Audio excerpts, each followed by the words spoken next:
Dune was about. Wait, Dune is about space cocaine and the glorious light of Islam. So I know they didn't adapt it properly as a. Wait, what? Dune is about Islam and space and cocaine? What the fuck? Is this true? Chad, is this true?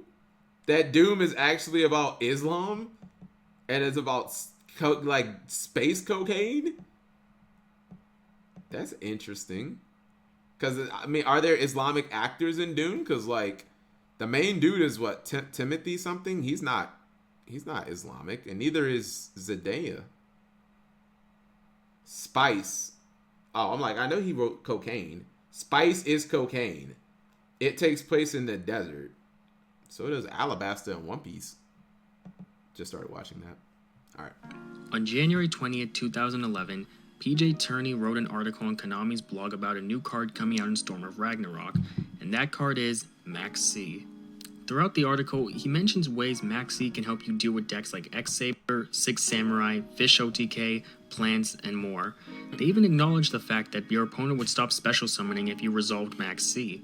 Furthermore, on March 18, 2011, they wrote another blog post on how you can get the most out of Max C, so you can see what their intentions were when designing this card. However, 7 years later, on February 5, 2018, TCG decided to ban Max C entirely, and it made people wonder, why?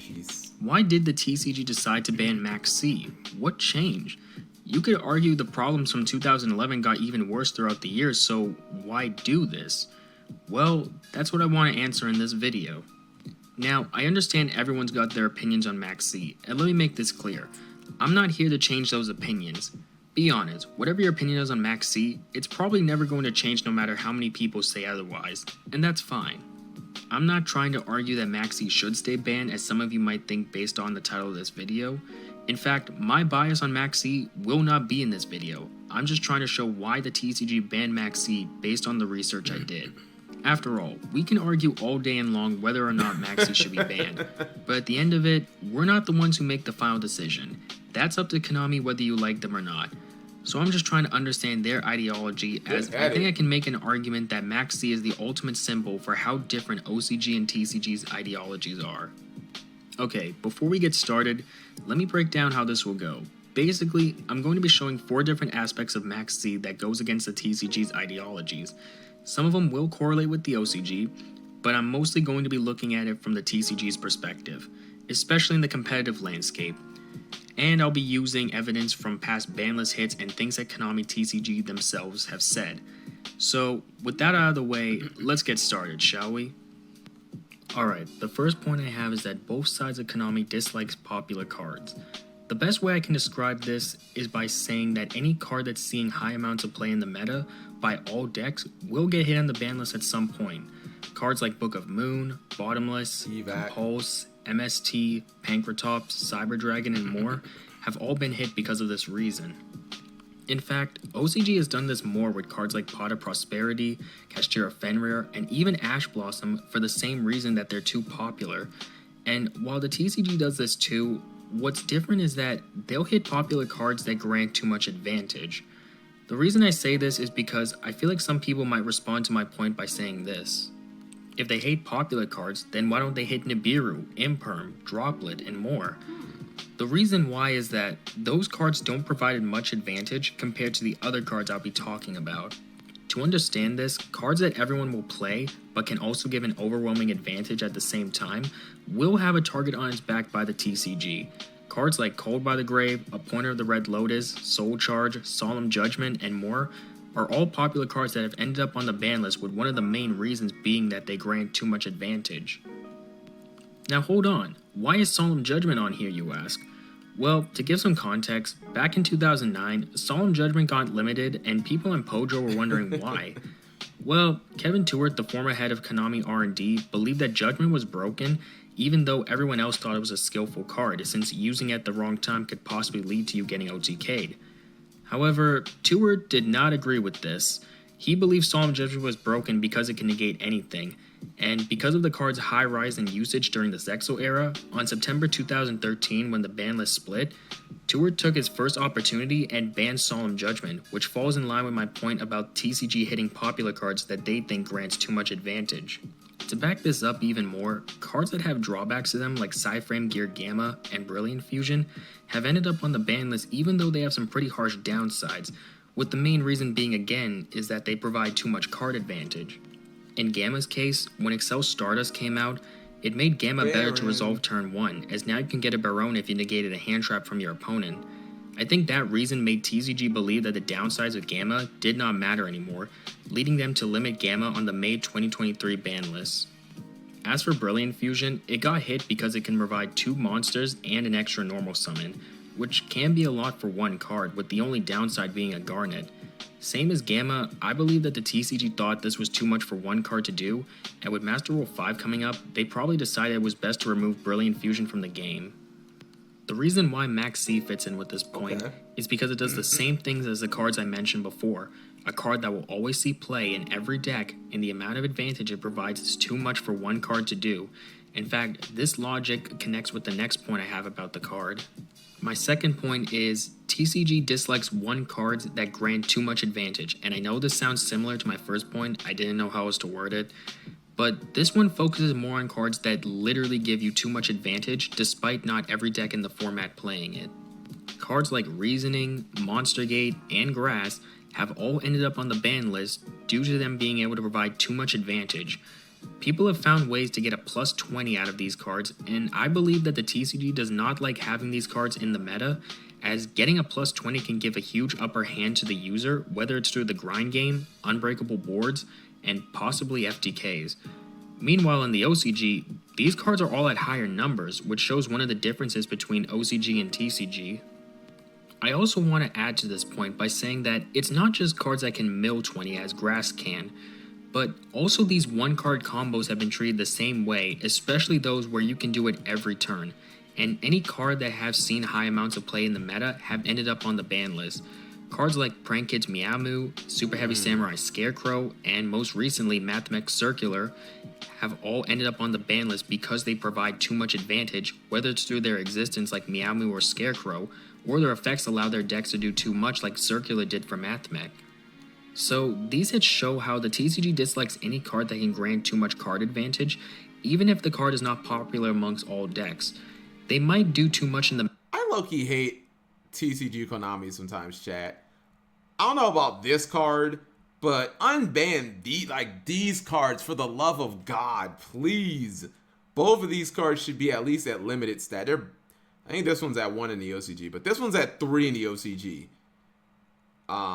This one can probably stay banned, but these two, like, come on, man, bring these cards back. The metagame, which causes them to get a target on their back for a future ban list hit. And since we covered these two aspects of Max C, there is a third aspect of it I've yet to mention. And that's my third point.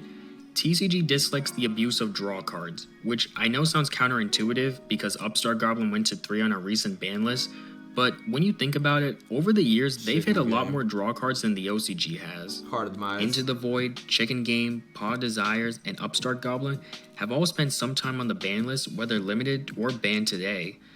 There are a few that have come back like Upstart and Desires, but they did spend a fair amount of time on the FNL list. Furthermore, draw cards that have harsh downsides to them have also been hit, especially if players find ways to work around those downsides, like they did with Card Demise and Sekka's Light. So, why do they do this, you ask? Well, I believe there's two reasons. One is obvious. If you've been playing Yu-Gi-Oh for so long, you would know that draw cards in this game are the most broken cards ever.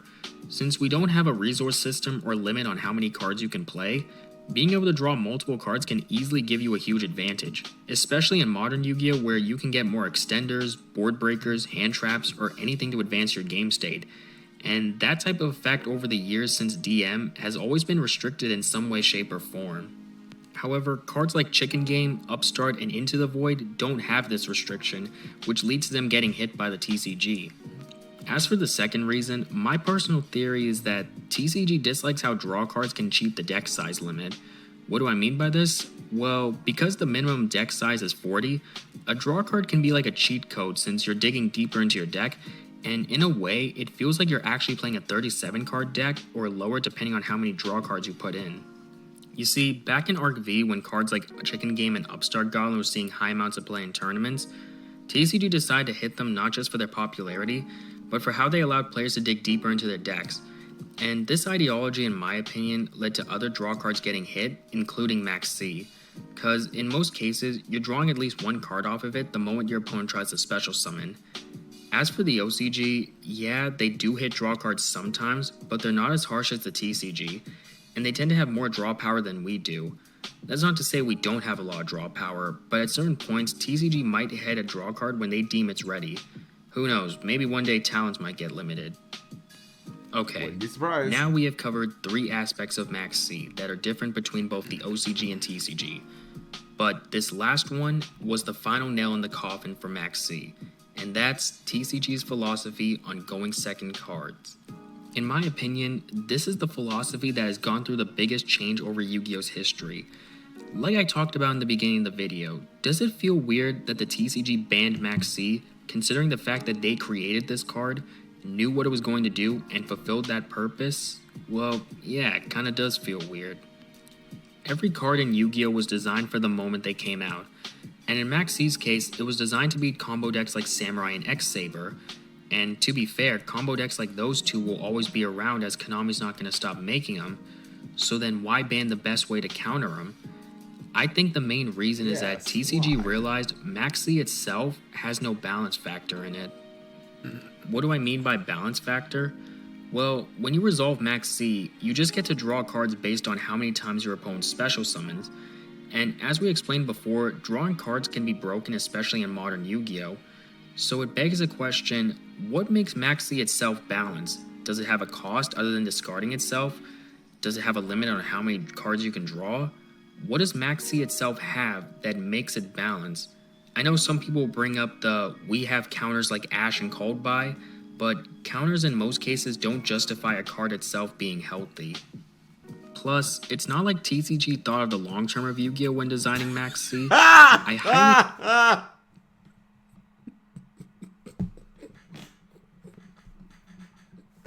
Mojo card of the day. What?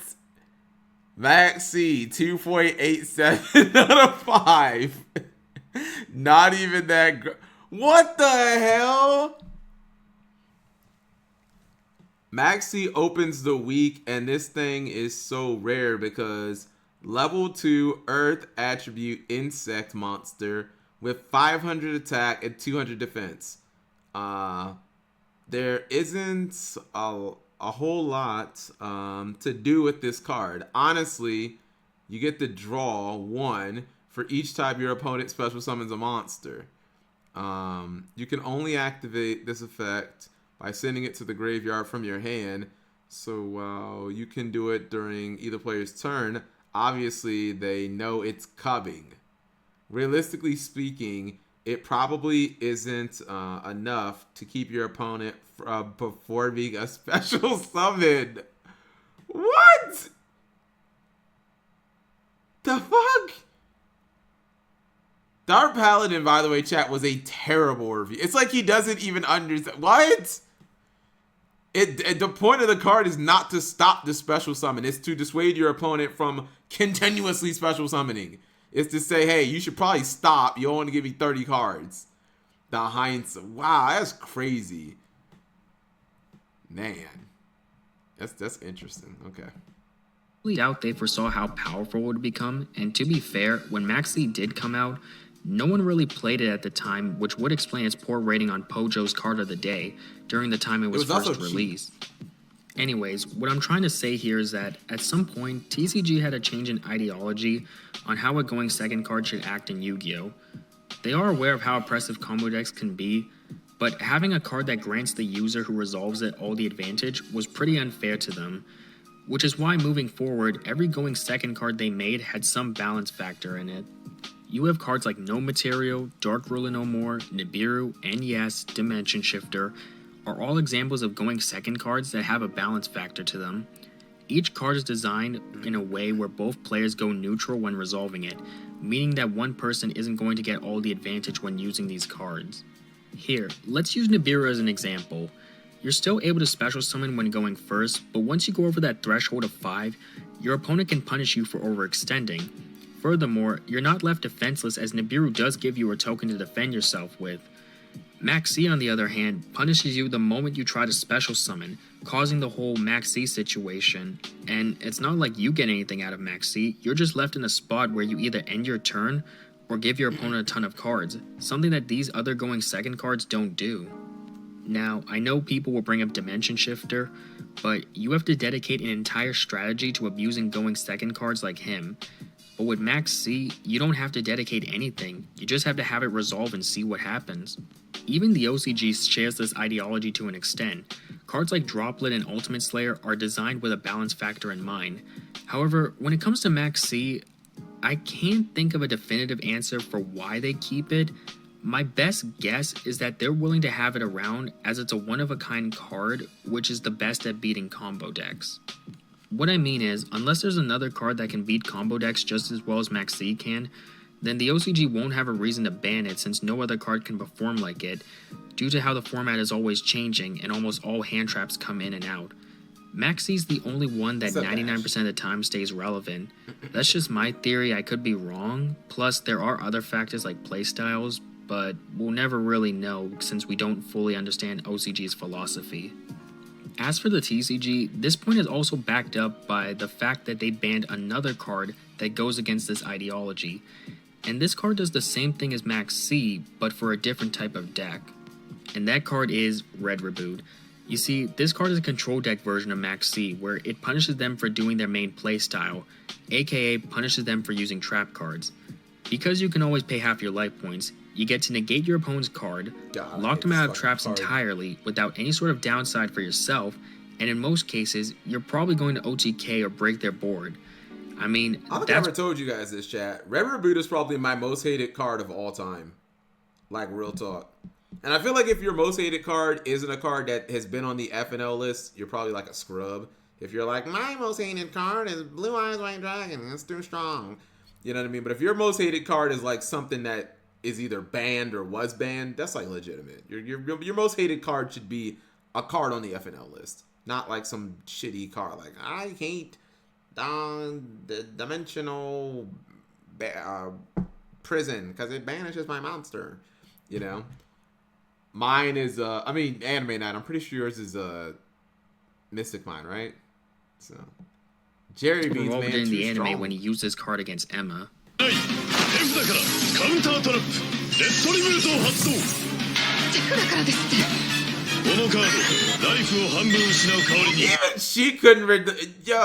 Even she couldn't believe how ridiculous this fucking stupid card is. She's like, you activate a spell speed 3 from your hand? That's against the rules, bro. He's like, Emma. Fuck the rules. Look at that. From my hand, I activate a counter trap. And she's like, from your hand? And then she gets OTK.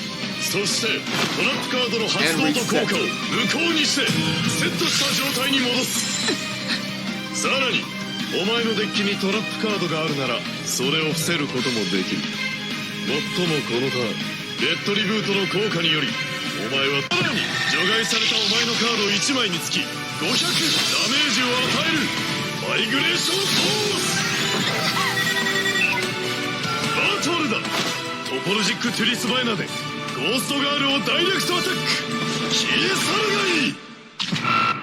This goes to show that TCG heavily dislikes any going second card that doesn't have a balance factor in it. I know some people will say things like Super Poly is broken, Droll and Shifter are ban-worthy, all sorts of things, but I think the main difference is that cards like them are format dependent, as you don't see them all the time unlike with Max C and Red Reboot. They will always see play no matter what because there will always be decks that will rely on the strategies they can stop. They just provide too much advantages without any sort of drawback, so it would never hurt running them in your deck or side deck. I think that's what ultimately led to the banning of Max C. Well, I think we covered all 4 aspects of Max C that goes against the TCG's ideologies. Before I end this, I just want to reiterate, I'm not trying to justify the banning of Max C, change anyone's opinions on it, or put my own bias on this discussion. I just want to show how this card is the ultimate symbolism between the TCG and OCG's ideologies, as well as why the TCG won't bring back Max C despite all the chaotic formats we had.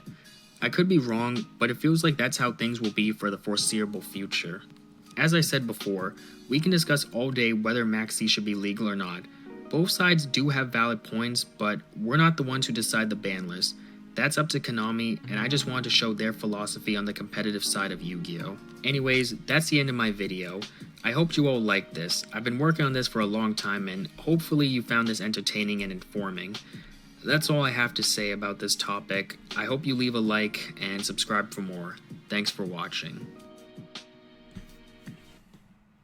I thought it was a great video.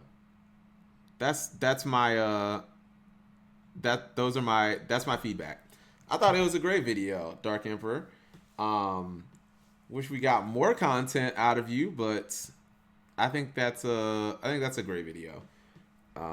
No, what's it called? No clickbait, none of this. Max C is objectively bad, and here's why. Okay. Doesn't really compel me to watch the video. Compels me to roll my eyes. 0 out of 10. DZ sounds even more monotone. He's not DZ. He's Dark Emperor. The only thing that they share is that they're both white. You know what I mean? Or they both both of their names start with like a D and have an E in them. You know what I mean? Like that's what's it called. But no, great video. I need some ideas for content, chat. Anyone have any ideas? Dark Emperor is black? What? Dark Emperor, are you black? Are you really? Dark Emperor is black? No way. Seriously? Dude, I guess because of the whole DZ thing, I just assumed you were white. He's Indian. That explains a lot, around. I'm like, don't. What? He's like, don't.